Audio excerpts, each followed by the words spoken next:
Everyone, आज का पहला एमसीक्यू है question number 36। A small circular flexible loop of wire of radius R carries a current I. It is placed in a uniform magnetic field B. The tension in the loop will be doubled if dash is doubled. हमें question में क्या दिया है? एक circular loop है wire की जिसका radius are है, इस पे आई करंट फ्लो होता है. इसे हमने यूनिफॉर्म मैग्नेटिक फील्ड पे रखा है जिसकी वैल्यू कितनी है? बी. तो हमें बताना है इस पर जो टेंशन लगेगा इस लूप पर, अगर उसको हमें डबल करना है तो हमें इन चारों ऑप्शन में से किस चीज़ को डबल करना पड़ेगा. ठीक है, देखिए जो टेंशन होता है वो किसके इक्वल होगा? जो उस पर टॉर्क लगेगा. ठीक है, और टॉर्क किससे रिप्रेजेंट होता है? Tau is equal to M B sine theta. Tau यहाँ पे टॉर्क है, एम क्या है? उसका डायपोल मोमेंट, बी है मैग्नेटिक फील्ड और साइन थीटा. ठीक है, अब यहाँ पे जो डायपोल मोमेंट m है,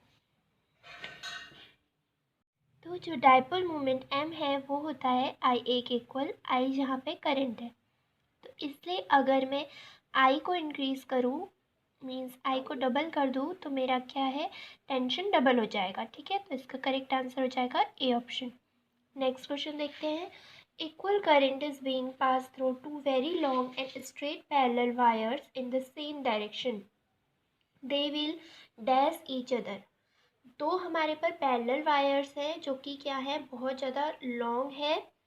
उनमें से इक्वल अमाउंट का करंट फ्लो होता है और सेम ही डायरेक्शन में फ्लो हो रहा है. ठीक है, तो जब सेम डायरेक्शन में करंट फ्लो होता है तो वो दोनों वायर्स एक दूसरे को अट्रैक्ट करती है. ठीक है, तो इसका करेक्ट आंसर हो जाएगा ऑप्शन नंबर ए. अगर वही करंट अपोजिट डायरेक्शन में होते तो दोनों एक दूसरे को रिपेल करते. ठीक है, अब देखते हैं next question. Question number 38. Which of the following statement is correct regarding the Coulomb's force and Biot-Savart's force? अब हमें बताना है Coulomb फोर्स और Biot-Savart फोर्स के लिए कौन सा स्टेटमेंट सही है. ठीक है, Coulomb फोर्स क्या था? इलेक्ट्रिक फील्ड में जो दो चार्जेस के बीच में लगने वाला फोर्स होता है, इलेक्ट्रिक फोर्स. और Biot-Savart's लॉ मैग्नेटिक फोर्स के बारे में बताता है. ठीक है, पहला ऑप्शन है electrostatic force is along the displacement vector joining the source and the field, but magnetic field is perpendicular to the plane containing the displacement vector and source. पहला ऑप्शन तो सही है. ठीक है, नेक्स्ट भी पढ़ लेते हैं. There is an angle dependence in Biot-Savart's law which is present in Coulomb's law. अब हमने Coulomb's law पढ़ रखा था, वहाँ पे कहीं पे भी एंगल नहीं आता है. ठीक है, Biot-Savart's law में एंगल आता है, तो सेकेंड ऑप्शन गलत हो गया. थर्ड ऑप्शन देखते हैं. Biot-Savart's law can be expressed in vector form but Coulomb's law can't be expressed in vector form. ये गलत हो गया. Biot-Savart's law और Coulomb's law दोनों को ही हम वेक्टर फॉर्म में रिप्रेजेंट कर सकते हैं. ठीक है, नेक्स्ट देखते हैं. Biot-Savart's law is applicable in all medium but Coulomb's law is applicable on only in medium which can be polarized. ये गलत है. ठीक है, दोनों ही लॉ हमारे सारे मीडियम में काम करते हैं, तो सिर्फ ऑप्शन नंबर ए सही हो गया. नेक्स्ट क्वेश्चन देखते हैं. Question number 39. Which of the following statements is are incorrect. हमें बताना है इनमें से कौन सा स्टेटमेंट गलत है. ठीक है, पहला ऑप्शन है in a solenoid the net magnetic field is the vector sum of the field due to all the turns. यहाँ पर ऑप्शन नंबर 1 करेक्ट है. ठीक है, नेक्स्ट क्वेश्चन देखते हैं. नेक्स्ट ऑप्शन देखते हैं. Enamelled wires are used for winding so that turns are insulated from each other.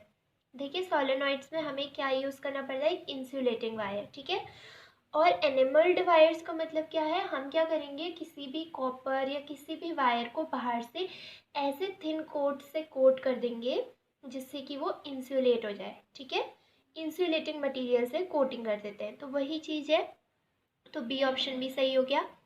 C option देखते हैं. The field inside the solenoid approaches zero and everywhere outside become parallel to the axis. ये statement गलत है. ठीक है, जो हमारा field होता है इन सोलेनॉइड के अंदर वो तो पैरेलल होता है एक्सिस के. ठीक है, और बाहर जाके वो ज़ीरो बन जाता है, तो ये अपोजिट दे रखा है, तो ये वाला ऑप्शन गलत हो गया. तो इसका सही आंसर हो गया option number C. Next question देखते हैं. Question number 40. 4 particles alpha particle, deuteron, electron and a Cl negative ion enter in a transverse magnetic field perpendicular to it with same kinetic energy. Their paths are as shown in the figure. Now match the following two columns. ठीक है, हमें क्या दे रखा है, 4 particle दे रखे हैं, एक है ड्यूट्रॉन, दूसरा है इलेक्ट्रॉन, तीसरा है Cl नेगेटिव और फोर्थ है अल्फा पार्टिकल। हमें बताना है इनमें से कौन सा पाथ, कौन सा हमारा पार्टिकल फॉलो करेगा। ठीक है, हमारा करेक्ट आंसर हो जाएगा ऑप्शन नंबर ए। ठीक है, क्योंकि जो हमारा रेडियस होता है वो क्या है, इन्वर्सली प्रोपोर्शनल है चार्ज के। तो जितना बड़ा हमारा चार्ज होगा उतना छोटा रेडियस होगा, या फिर जितना बड़ा रेडियस होगा उतना छोटा चार्ज होगा। इसलिए हमारा ऑप्शन नंबर ए करेक्ट हो जाएगा। तो ऐसे ही क्वेश्चंस को देखने के लिए हमारे चैनल को सब्सक्राइब कीजिए। मिलते हैं नेक्स्ट वीडियो में।